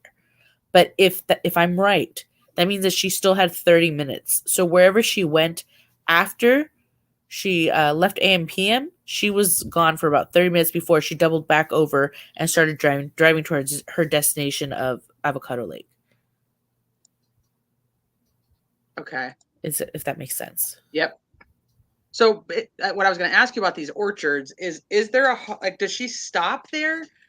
Do we know that she actually stopped there for any particular amount of time, or does she just go and then decide, I don't really want to go there, I'm going to make a U-turn and just go back the other way? Do we know that? I have no idea. So that's the 30 minutes that I'm talking about. That she could have done something in that time. Sorry, I had to clear my throat. She could have done something in that time, but we don't know if she did anything in those orchards. Her mom actually didn't know what I was talking about today about the Bank of America thing. They talked about it in the press conference, that they had done like a Find My iPhone and it had tracked to a Bank of America. I'll have to watch that again to see what that was all about. But that was in the press conference. So that was the first time I had learned about it. So she gets on surveillance. Bank of America camera caught her on surveillance is what I'm assuming. It probably caught her car driving. Maybe. Because her mom also said that she doesn't bank at Bank of America. Right. Yeah, I don't know. I literally, I mean, I know Kiely disappeared, but this one just feels like she vanished. Like poof, into thin air. And Adventures with Purpose is going to be on location. They're actually arriving in Selma tonight, and they're going to start looking tomorrow. And I'm assuming they're going to start looking at Avocado Lake, right? Right. So, Crazy Mama asked her mom stated that she doesn't normally call her sister that early. She says she doesn't know. She doesn't know if that's a normal time. for her to call her sister.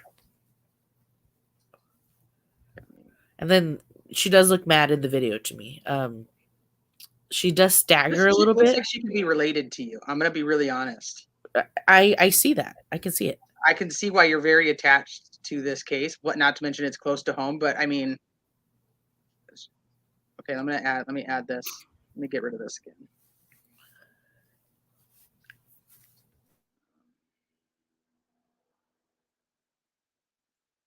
Make that full screen. Okay, so this is Amanda's video. So I'm gonna play it. Let me know if you guys can't hear it. Since Sunday. She was last seen at an AM/PM gas station in Selma around 4 a.m. Since then, multiple searches have taken place throughout the day where she was last seen. Where's my granddaughter? Jolissa Fuentes went to a friend's house in Selma Saturday night and left around 3 a.m. She stopped by home but went out again to grab a snack from a nearby AM/PM. The store owner told me he gave police surveillance video showing Jolissa there at 4:06 in the morning. She headed west down Nebraska Avenue when she left, and that was the last time anyone saw her. If you're listening, we love you, Mommy, and we're praying for you. She tried calling her sister just before she went to the AM/PM, and again twice around 5:30, but her sister was asleep. The family knew by that morning something was wrong. As soon as I got out of church, I text her and I said, Jolissa, where are you? This is Grandma. Give me a call, and nothing. And I text her again, and nothing. It's not like her. She always texts me back and says, Grandma, I'm okay. I'm fine. Don't worry. I'll come home. She never When the came. family calls now, the phone goes straight to voicemail. The Selma Police Department considers this a missing persons case, explaining to me today this is irregular behavior for Jolissa, but so far the department hasn't said anything about foul play. We know Jolissa's character, you know. We know Jolissa's character so good. We there was no question with none of us. Jolissa's family and friends spent the day out looking for her. They divided up, some driving, others walking, hoping for any sign. We're out there searching the country, trying to see if we see anything, if we see her car. But it hurts because I feel helpless. So helpless, like I've never felt like this. Come home, baby. We need you. We want you over here. And if somebody has her, please let her go. Please let her come home. The family mentioned Jolissa would often go to the orchard in the countryside just to hang out and think. They said that she had a friend who passed away last month and she would go there from time to time with him. They think that may have been where she was headed. So they've spent a lot of time over the past couple of days looking out in those orchards, looking in the countryside. And of course, no luck so far. Jolissa Fuentes' car is missing as well. It is a gray 2011 Hyundai Accent with a license plate number of 8MPU766.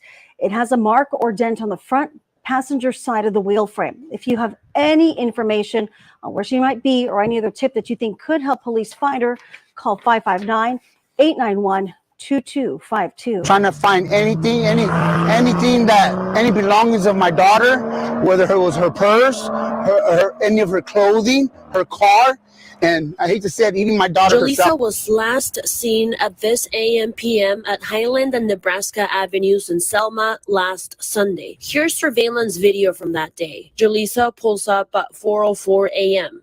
She buys a cigar and she's back in her 2011 silver Hyundai Accent by 4:06 a.m. But then she drives off and makes a left on Nebraska Avenue.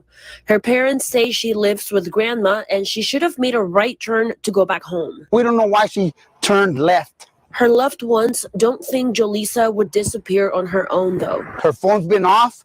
We've been sending text messages, calling it, but it's been off since Sunday. The Fuentes say Jolissa's sister had 2 missed FaceTime calls from Jolissa's number at 5:24 and 5:25 a.m. That's about an hour and a half after she left the gas station. This is by far my worst week ever of my life. We're desperate. We need my baby back. So if somebody knows where she's at, please let her go. If you know anything, please let us know. Because I know my baby wouldn't give up. There is a $5,000 reward for information leading to Jolissa's whereabouts. If you know anything about this case, please contact Selma Police. I'm lost. I can't do nothing. The reward for information about Jolissa is now at $7,000. Where is she? I have questions. That shows you what you look like when you're older. Oh, geez, hold on. Let me get rid of that. It's kind of weird, right? Okay. That was the ad that came up after your video. I hadn't turned it off yet. Dude, this family, man, they are just in pain. You could hear it. I mean, it's probably one of the most moving interviews I've ever seen. You got grandma, you got grandpa, you got mom and dad. Like, holy crap. Yeah, like mom and dad are still together, lives with brother, called her sister. Like, you can tell that they're all tight. Jeez. So one of the questions that we were talking about earlier when you were on Zabs was the phone is shut off, but we don't know if it was like a hard shut off, like it hit water, or like it was destroyed. Exactly. Nobody's confirmed that yet.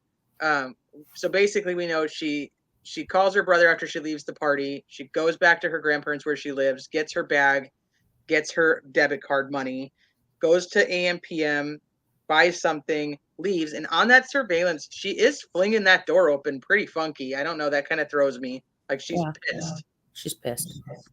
And then she's headed to the orchards, decides, we don't know if she stops there or not, so that's still a question. Whether she actually stops there or not, she turns around, is seen on surveillance cameras driving alone. They don't see anybody else in the vehicle. And then she drives over to Avocado Lake and tries to FaceTime her sister at 5:24 and 5:25 in the morning. Sister doesn't answer. Mom says sister's actually down hanging out in LA with some friends. And then nothing. You know, the fact that they were able to triangulate a ping and her phone was off kind of leads me to believe like that was the end of the road. Like, I don't know, like there's just something so ominous about kind of like the Kiely thing. Like, it just stops at water. Like, what's the likelihood that the same thing happened? Well, I agree. And I was asking, have they had divers out there? That lake is not big. I don't know how deep it is. Do you?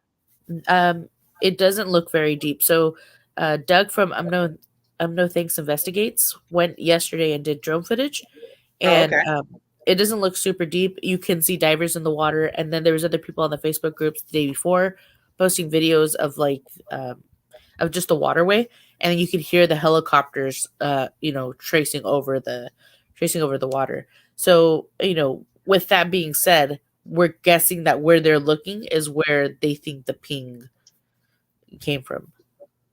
So you're going to go there tomorrow. Like in Spanish, how they say, like, if God willing, tomorrow. Yeah.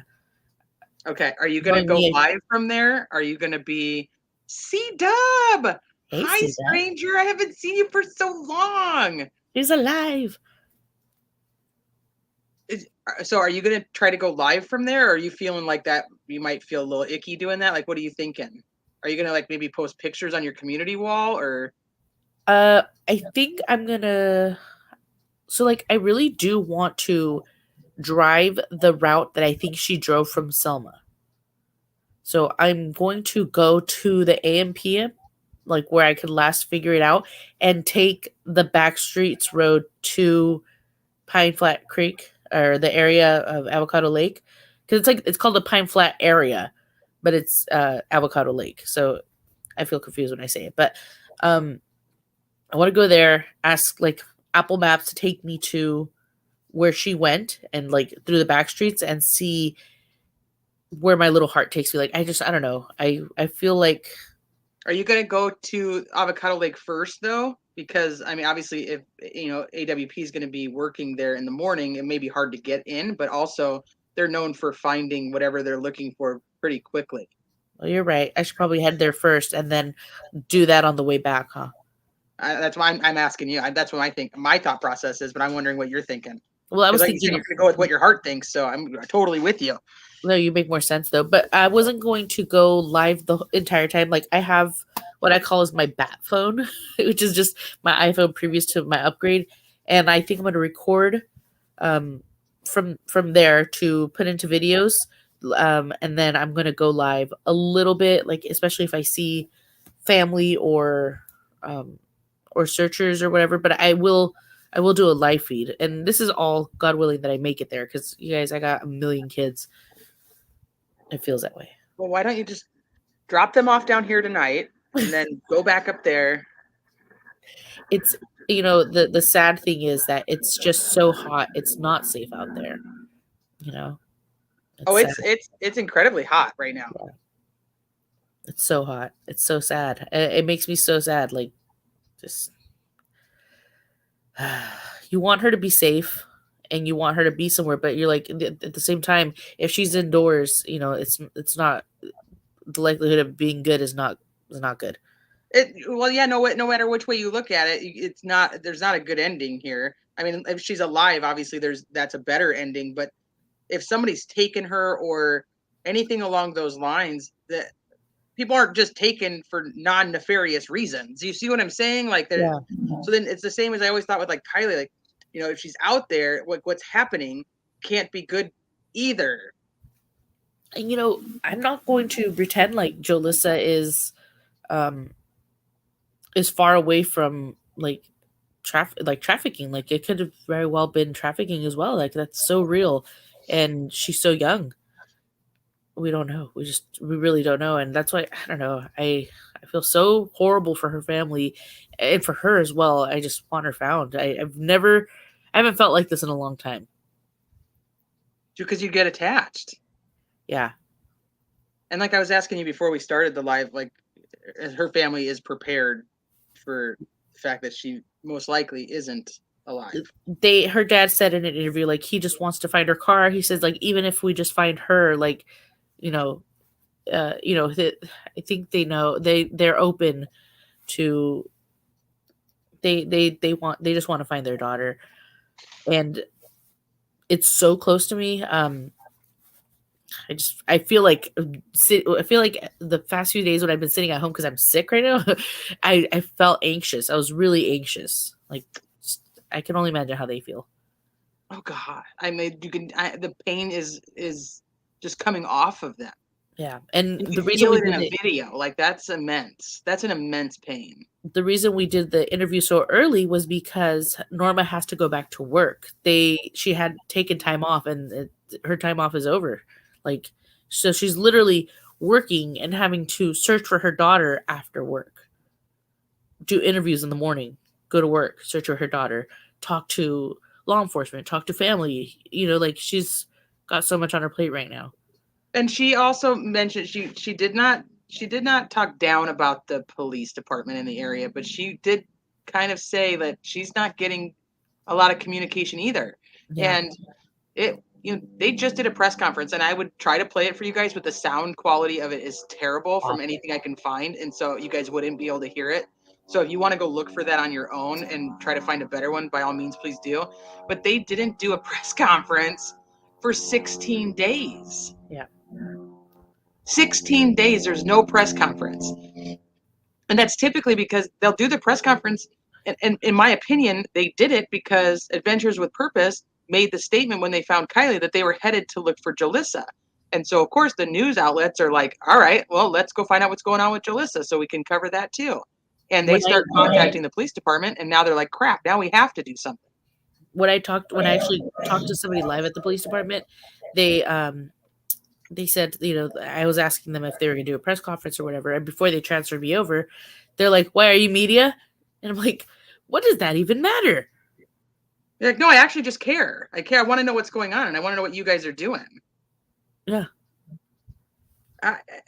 It's extremely, I understand that the lack of public interest, which is horrendous to say, but it's true. And there's obviously missing people every single day who get no attention whatsoever. So they can do like their local press. They can just like email out like their press releases, and then that gets onto your local news, which is where you did see it. It just doesn't get national coverage. In these cases that have these vehicles, and if somebody is taking them and their car, and it's been so many days, national coverage, in my opinion, is needed because that car could now be anywhere. Yeah. Unless they can physically prove with surveillance that that car never left that area, then it makes no sense why they're not pouring everything into searching that lake. Mm-hmm. I agree. So I'm getting the not public press conference for the fact that people were not calling them, but this is something that they should be putting out because I think other people should be looking. everybody should be able to look for this car everywhere. Cars can get places, and in 16 days, cars can get pretty flippin' far. Well, especially because they know there's such Oh gosh. they know there's such a small city, and they have almost no. I mean, people in California don't even know where Selma is. So, you would think that they would try to get some reach. Yeah, you'd think, but they didn't. They didn't do it until they were pressured to do it. Yep. And now they know that there's going to be a lot of coverage because Adventures with Purpose is going to be there, and now they're going to be scrutinized. And if you guys look at the Kiely case and the fact that those cops did not find Kiely, told Adventures with Purpose, this part is covered. You do not need to look here. So they went elsewhere the first day to find her and then didn't find her. So they actually covered it anyway. But those officers are getting scrutinized. What the heck happened? How did you guys say you cleared this and she's right there? Right. That's what's gonna happen here. If they find her, this is gonna be really bad. And it's the state we live in. So I wanted to clarify one thing, and I hope some people get clarification from what it was a rumor that all of her stuff had been wiped. And it is true that her history of her location had been wiped from Google and Facebook, but we don't know if she ever had the capability of them being saved on. You know what I mean? Yeah, I agree. So they didn't find any information on it, and they're saying, so instead of saying they're wiped, there was nothing. There's no updated information. There's nothing since then. Exactly. But it makes the rumors go like that everything has been deleted off of there. Yes. Because that's what when I first heard that earlier, I was like, wait a minute, that means that somebody actually went in and wiped everything clean. It just means that there's literally no activity since the 525 well, that's not necessarily true either, because they're not saying that's the last ping is the 525 one, right? There's no confirmation of that. Well, they're not saying that's a ping. The 525 was a call to her sister. They're not telling the time of the triangulated ping that they found, but that it was in the morning. And why not say that? I don't know. How would that hurt the investigation that that's the last place she pinged? They mentioned quite a few times that they obviously don't have any suspects. They don't know if it's foul play. They don't think there's anybody in her car, but they mentioned quite a few times that they're holding things back in case of prosecution. But the last ping is going to be useful to prosecute somebody? I have no idea. Unless her last ping's not right there. But that's where they're looking. That's where law enforcement's looking too, correct? Yeah. Crazy Mama, I think they did get her phone records. They also won't divulge that.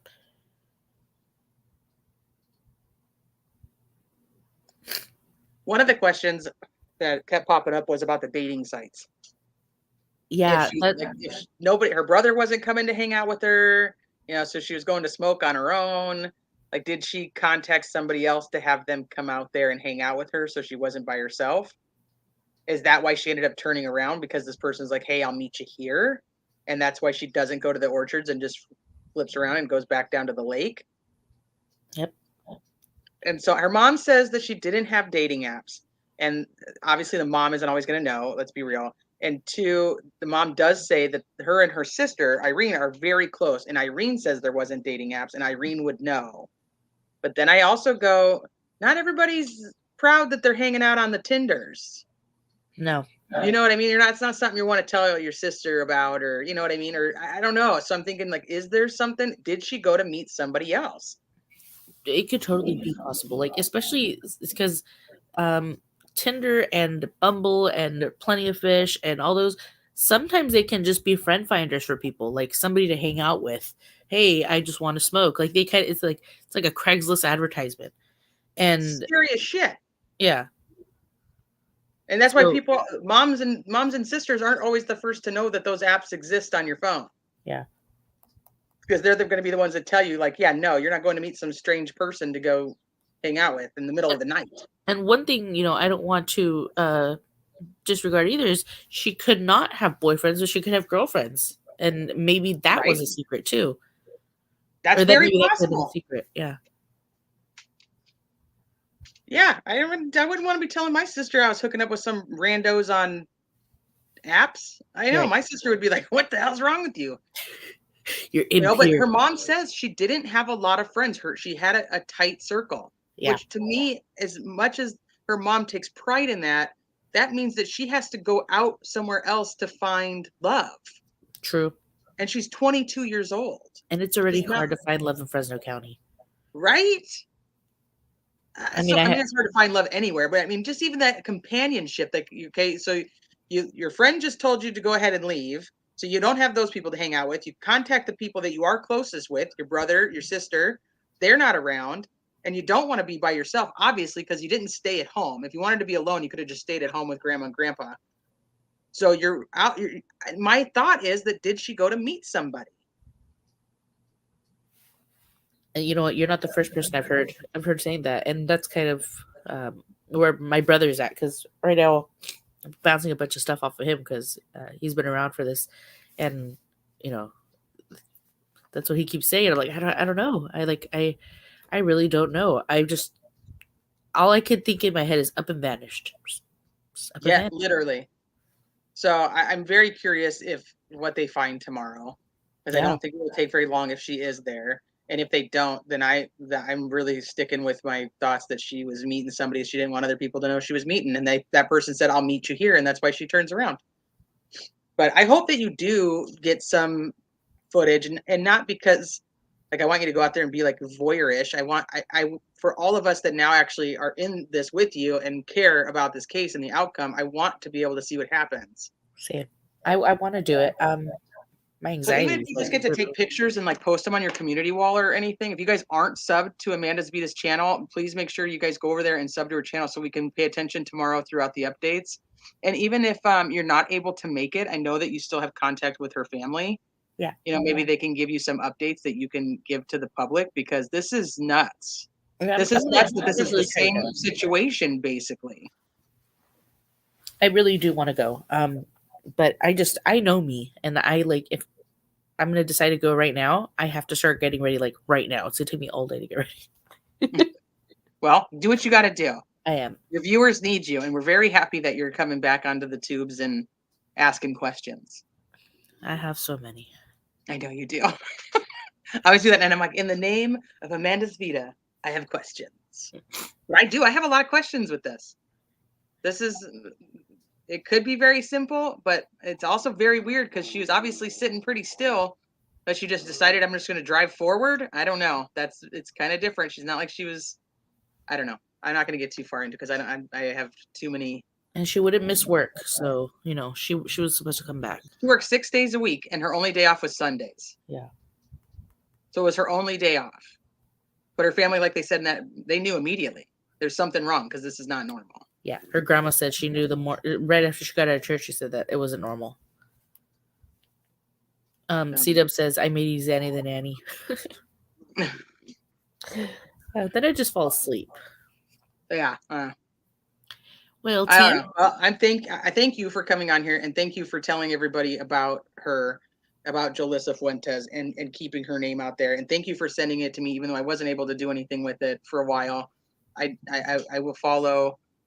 I will follow you to see what happens and keep us updated, because that family, man. Ooh, that family. I know. So let's keep pumping out her name. I hate to use the word relevant, but let's keep her relevant. Yes, because obviously nobody else wanted to. Yeah. Which is flipping ridiculous to me. But and some people have made a good point that maybe this time it wasn't just because, I'm going to say it, because Kiely was a white girl, but because she's 16. She's literally a kid. So that could be why it tugged at everybody's heartstrings, because not only is she somebody's daughter, she's just a baby. So, But then and I fight this all the time with people when they, we talk about that the white, blonde-haired, blue-eyed girl is typically the one that gets the media coverage. And in reality, statistically, the white, blonde-haired, blue-eyed girl goes missing a lot. And so they do get a lot of media coverage. But we do have, other people that are going missing that nobody wants to pay any flipping attention to. just today, just going through Jolissa's group, there's like 2 other women missing in Fresno, and I'm just like, oh my gosh, like, hey, like literally my initial selfish thought is I can't find all of them, but I'm not, I'm nobody. I don't know why that would say that, but like that was what ran through my head. Like, oh my gosh, like Because you can't cover everything. I can't As cover much it all. as you want to cover everything, there's not enough time in the day. The children occupy so much of life. It's hard to try to cover everything, even though I would love to. Dude, I have they're so many thirsty, cases like in my own little chat that I have with myself where I stick all the cases that I want to cover. I have so many cases in there. Do you know how much time out of my day I spend pouring drinks? Legit. Yes. They drink so much. Like, I'm done. You don't get anything else to drink today. And then my oldest will walk up to me like, what do you want to drink? And she was like, I just thirsty. Like, yeah, soda. Fine. I totally get where you're coming from. But you know what? Like I said, I'm very happy that you're back. I'm very happy that you're going to be covering this case and some more cases. And I love your insights. I love your sleuthing skills. I think you're amazing. Thank you. I'll try not to be too wrong all the time. You're hardly ever wrong. Ugh. But I also like that we think a little different too, because then we can sit here and bounce some stuff back and forth. Like, what about this and what about that? Yeah, So, we do think differently. We do that. We do that. All right, well, go get yourself prepared to be able to drive to Selma so that you can keep us updated. I will. I'll go throw coolant in my car and all that stuff. Okay, and thank you guys in chat for hanging out. And I always say that you guys have tons of places that you can choose to hang out, and you choose to hang out here, and I thank you so much for that. On your way out, if you wouldn't mind just hitting the like button, it's free. Now do your chores and clean your house and do everything you were avoiding while listening to us. This is true. Well, a lot of people will listen while they clean, right? I give them credit. I'm trying to give them credit. All right, guys. All right, I'll talk to you guys later. You guys go have a good day, and don't forget to thumbs up. Don't forget to hit the thumbs up. All right, bye.